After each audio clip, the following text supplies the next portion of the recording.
जंगल में पेड़ पर पीली चिड़िया और पीले चिड़े का बसेरा था। चिड़िया पहली बार अंडे देने जा रही थी। दोनों इस बात को लेकर काफ़ी उत्साहित थे। मैं जंगल में जाके घोंसले के लिए लकड़ी ले आता हूँ। ठीक है, मैं जब तक जाके घोंसले में आराम कर लेती हूँ। पीला चिड़ा जंगल की ओर खुशी खुशी चला जाता है।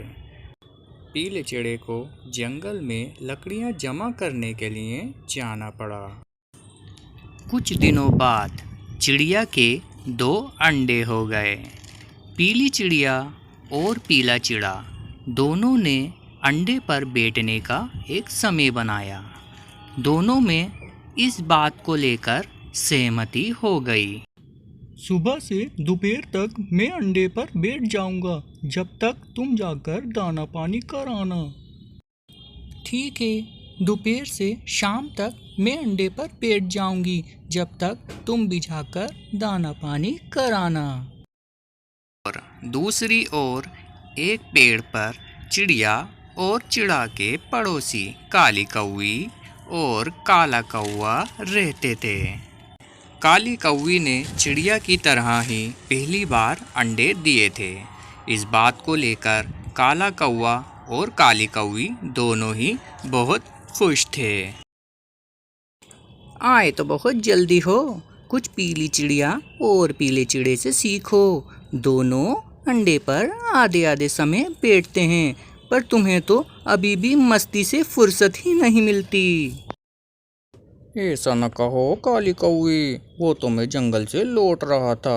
रास्ते में लाल तोता मुझे मिल गया और वो मुझे अपने घर ले गया। वहाँ पर मुझे दाना पानी कराया और इसलिए मुझे आने में थोड़ी देर हो गई।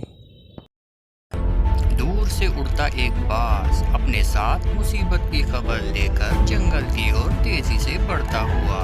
जंगल के सभी जानवर आने वाली मुसीबत से अनजान थे। तभी पीली चिड़िया, पीला चिड़ा और काले कौवे को पेड़ पर बैठा बाज बोला, तेजी से तूफान इसी इलाके की ओर बढ़ रहा है। सभी अपने अपने अंडों बच्चों को लेकर सुरक्षित स्थानों पर चले जाएं। तूफान की आने की खबर सुनते ही सभी जानवर सुरक्षित स्थानों की तलाश में निकल पड़े, मगर तूफान वक्त से पहले ही आ पहुंचा। जंगल में आसमान पर काले बादल छा गए। हर तरफ बिजलियां कड़कने लगी और तेज हवाएं चलने लगी और पक्षियां अपनी अपनी जगह दुबक गए। तभी एक तेज हवा का काला बवंडर हर चीज़ उड़ाता हुआ ले गया और हर तरफ अंधेरा छा गया। तूफान की बात की सुबह सभी अंडे टूट गए और चिड़ियाओं के घोंसले गिर गए। ये सब देख पीली चिड़िया और काली कौवी रोने लगी और दोनों चिड़े उदास हो गए। रोते रोते काली कौवी की नज़र एक अंडे पर पड़ी। ये अंडा साबुत था। ये अंडा किसका था, इस बात को लेकर बहस शुरू हो गई। ये अंडा मेरा है। नहीं, ये अंडा मेरा है। यहाँ पर 2 ही घोंसले थे और 4 अंडे, 2 तुम्हारे 2 हमारे और 3 अंडे जिसमें से फूट गए हैं और एक अंडा बचा है, वो किसी का भी हो सकता है। पीला चिड़ा सही कह रहा है। अंडे में से जब तक बच्चा बाहर नहीं आएगा हमें पता नहीं चलेगा ये अंडा किसका था। बहस के बाद चारों पक्षियों में इस बात की सहमति हो गई। अंडे में से जब तक बच्चा बाहर नहीं निकलता, चारों पक्षी इसकी देखभाल करेंगे। कुछ दिनों बाद अंडे से बच्चा बाहर निकल आता है। ये बच्चा पीली चिड़िया का निकलता है। ये सब देख काली कौवी उदास हो जाती है और वहाँ से उड़कर अपने घोंसले चली जाती है।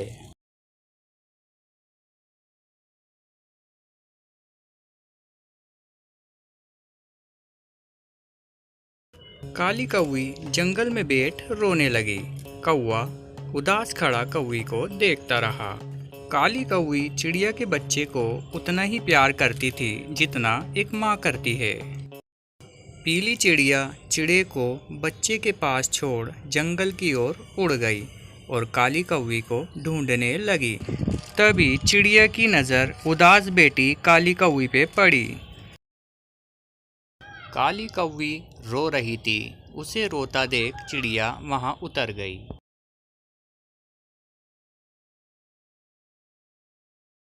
तुम यहाँ बेटी हो, मैं तुम्हें कहाँ कहाँ ढूंढ रही थी। तुम्हें अब क्या चाहिए? अब तो बच्चा भी तुम्हारे पास है। कौवी, जब से तुम गई हो तब से मैं भी उदास हूँ। तूफान का सामना हमने मिलकर किया, अंडे की देखभाल भी हमने साथ मिलकर की। बच्चे पर जितना मेरा हक है उतना ही तुम्हारा भी हक है। मैं तुम्हें अपने साथ लेने आई हूँ। हम एक साथ मिलकर बच्चे की देखभाल करेंगे। क्या क्या सच में?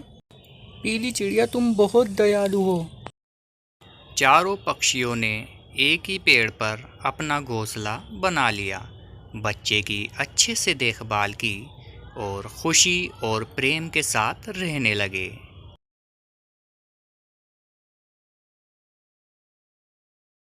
ऐसी ही मज़ेदार कहानियाँ देखने के लिए चैनल को लाइक करें, शेयर करें, सब्सक्राइब करना बिल्कुल भी ना भूलें।